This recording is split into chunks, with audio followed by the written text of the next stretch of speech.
Abanyarwandakazi murimo kumva Kiss FM ubu tuvugana natwe biraducanze. Mu masegonda make cyane ashize ubu tubaze twasanga ashize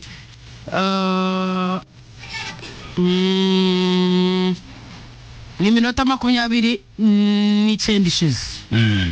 Iyi stati ishizwe kuri account ya magambo ashizwe kuri stati ya account ya Vestine muri Vestine Dorcas. Yego. Hari isigo group yitwa.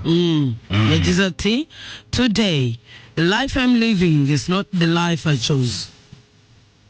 I know I made a bad decision in my life, but it's okay.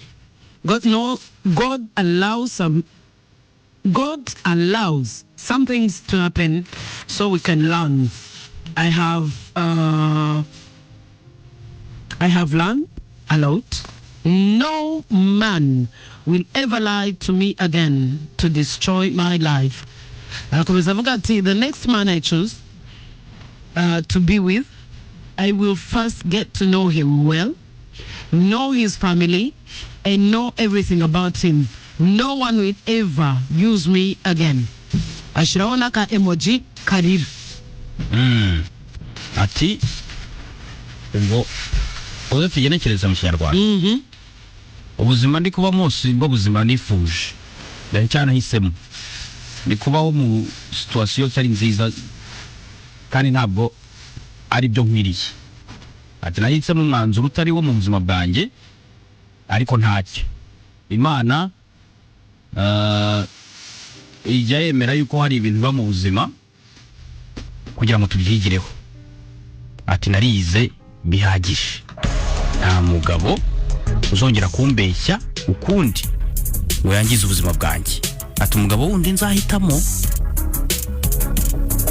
nzabanza mumenye mbere, menye umuryango we, menye buri kimwe cyose kuri we. Ati nta muntu uzongera kunkoreshwa ukundi. Bamwe bya account none se ikintu turimo kwibaza cyambere. Vestine bahakinze account ye. Yego. Niba bayihakinze baba bakiri bize ku buryo batabibonye ngo bahite bandika itangazo ribisobanura. Iminota ishize ni mike cyane ku buryo bashobora kuba batabibonye. Biramutse ari byo rero kandi nanone Vestine ko tumuzi nk'umuntu ibintu bye cyane bijyanye n'urukundo byabaye byose mwibanga cyangwa se akunda ubuzima bwe bwite ko butaja hanze cyane. Yaba yatewe n'iki kuba yabishize kuri stati no kuri inshuro? Icyo nacyo turimo kukibaza. And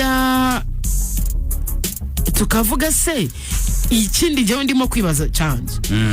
Izi account zabo ubundi nibo bazimanaging cyangwa se ni kwa kundi muri showbiz babikora ba celebrities cyangwa se ibigo bimwe na bimwe bihereza abantu account cyangwa bakangaje umuntu wo kumanaginga account zabo. Ibyo nabyo ndimo kubyibaza. Ikindi byashoboka ko wenda ashobora kuba ari uyikoresha iki wenda yindi ya Vestine Dorcas ariyo ikoreshwa na management. Aho ngaho we deciding because we don't know. Ntabwo tubizi kubera ko ibyo bintu byose birashoboka tumaze kuvuga. Ibi birashoboka. So ibyo ari byo byose cyaba cyabaye reka dutegereze tuze kureba. Gusa aramutse ari byo nasaba Imana ngo inkomereze umutima wa Vestine.